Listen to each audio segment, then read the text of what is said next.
अस्सलाम वालेकुम, आप देख रहे हैं डेली चट्टान और आज हूँ मैं आपका एजाज़ी मेज़बान डेली चट्टान के पेज से। हमारे साथ आज मौजूद हैं एक अफ़गानिस्तान से आए हुए गेस्ट जो कि अफ़गानिस्तान में खिलाफत कायम होने के बाद यहाँ पे कुछ अरसे के लिए रिहाइश पज़ीर हैं इस्लामाबाद में, और आज हम इनसे कुछ गुफ्तगू करेंगे वहाँ के एनवायरनमेंट के हवाले से, वहाँ की फैसिलिटीज़ के हवाले से, और वहाँ से यहाँ इन्होंने क्यों मूव किया। आइए मिलते हैं अपने मेज़बान से, मोहम्मद इदरीस अज़ीमी। अस्सलाम वालेकुम। Walaikum salam. Thanks for having me for your show. Idris, how you have been doing here in Pakistan? What's the experiences over here? So my experience in just this 1 year, it's going very well. And comparing this experience to Afghanistan situation now, we are doing good and in a freedom. We are in freedom in a safe place. We are running our life. You are saying the freedom in the place. That's mean there are a lot of difficulties in these days over there in Afghanistan. Is that true? Yes. I said about freedom. So this freedom doesn't only mean about the security or anything else, but the freedom of education, the freedom of working, and this stuff. It's very hard nowadays in Afghanistan running a life. And especially for a family, if you are alone, so that's maybe okay, but for a family, for running a family, it's very hard. And there are a lot of restrictions nowadays in Afghanistan from Taliban. Yeah, it's really, I believe it's very difficult to survive over there in a situation like this. So, what is the behavior from our side towards your family and where you're residing at? So what's the response from our side? Please tell us. In one word, I can say respectful. So since we came here, since we entered in Pakistan, so we didn't see any disrespectful behavior from our people, and really they welcomed us with their warm hearts, and with them. So that's why we are feeling safe now, and that we do not feel that we are outside of our country. So they behave as like our own home country, and so it's like our home country, and they are like our country. Yeah, it's really pretty good. Sounds it's it's really glad to hear that from you. So please, you tell me that the cultural differences, like there are a hell lot of difference from culture of Afghanistan and Pakistan. So is it adjustable for you, or it took a really time for that? Well, generally I can say that both countries all are Islamic countries. Yeah. And so our both Afghanistan and Pakistan culture is Islamic. So it's fit, but yeah, we completely could fit ourselves with this culture, and we don't have any problem with the culture now. Yeah, it's really sounds good when someone say that Islamic culture, the culture of equality, basically. So, do you have any communication problems with people around you over here? So the main communication problem that I have is about my language. I just know Thoda se Urdu. Do you know Pashto? Yes, I know Pashto. My mother language is Pashto, and also I know Farsi. But sometimes I have problem with communicating with people Urdu and with Urdu language, and this is sometimes it's hard. But sometimes with a basic knowledge of Urdu, I can communicate with them. Or for example, when I go to shops, when I want to buy something, kitne ke hai, and this stuff, I just know this much. And this is the main problem for me, and about the communicating with people. Yeah, it's somehow it's gonna be difficult. No one knows most of over there. The way you speak English, no one catch your vocals. So it's really good to meet you. And what would you prefer us to do in our daily lives as compared to your culture? What's the lack in Islamic rules and Islamic culture we are lacking from your culture? I think there is nothing. I think I cannot say it's completed, it's perfect.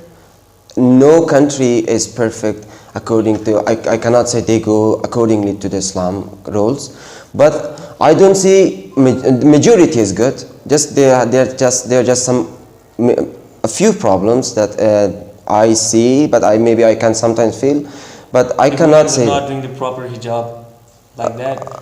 About hijab. So nowadays I can say that this up to them, that how they want to make hijab or not, but it's not, it shouldn't be like a strict rule for people. Yeah, it's about hijab, it has, so lots of countries I can say, it's not just about Pakistan or about Afghanistan. So when we see other Islamic countries, they also have this problem with hijab of women, but it can be a big problem, a big issue. Yeah, it can be. Yeah. So it seems like the economy of Afghanistan has raised up as compared to Pakistan. So this would be a chance for you to grow over there. So why did you choose Pakistan to live? Beside all these difficulties that you already told us, why not? Well, I don't know. Or you plan to move back to Afghanistan? Yes, we are planning going back to Afghanistan. So in Pashto, there's an idiom we say that Har Chakh Pal Watan Kashmir De. So in English we say East to West, whom is the best. But everyone loves his country, whatever situation there is. But there are some struggles, there are some problems that force us to leave. But this leaving doesn't mean that permanently we are leaving. It means that we are going until the situation gets better. So we are planning going back. We are planning going back, working for our country, growing our country, and developing our country. And maybe after some times, we will be back. Yeah, it would be good for you, for your mental peace and as cultural difference that you meet over here. So, what's the education facilities over there? Is it good or bad, or just okay? What about the education sector? Education facilities, I think I can say, it is not worse, but it's bad. So how is it bad? I don't think so. Nowadays we see that girls are restricted from going. Restricted to what? For going to college, universities, schools even. And but I heard that they have separated section for boys and girls over there. No, this for in the first days when they come, so they said that you should do hijab. You should go by hijab to schools or to any educational places you want to go. So they accepted. After that they said the boys and girls classes should be separated. They accepted too. But nowadays they say girls are not allowed to go to educational places like universities, colleges, schools, and this makes the society very bad, because we do not only need men to be educated. So we know that women too. So when a woman has a problem, so it's specific to women, so he cannot go to a man doctor or maybe another staff when he has problem. So they should also be educated, and this is a main issue, and I think this is a main problem that they are facing. Most of the Afghanians move to different countries, Pakistan, Bangladesh, or India, or whatever they want to be. So what do you think? What is the reason of their moving? Just of not accepting the Khilafat, or they wanted that democracy system? What do you think? Well, I cannot say that they just went to those countries after Taliban came. Before that, we also have immigrants. We have a high level of immigrant levels, and so it was like escaping the minds, escaping the young generation, escaping the active forces to other countries. And this was a big issue that still we have, and nowadays it's increased than other. For example, in Ashraf Ghani time or Karzai time.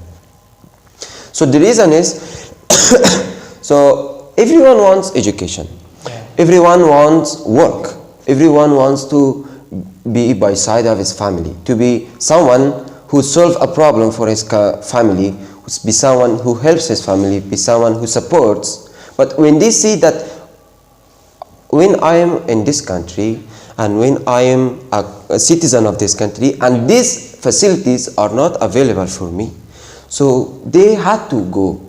They had to emigrate to another countries because they see this opportunity to other countries. For example, they see the education opportunity to other countries. They see a work opportunity to other countries. So this is the reason. This is the reason So that. how could you reduce that that difficulties that people are facing over there? How could we reduce that? What do you think of it? Yeah. So what I can suggest is this is the responsibility of the government. Yeah. I think it's the responsibility of government, for example, to make workspace for the young forces, for the young generations.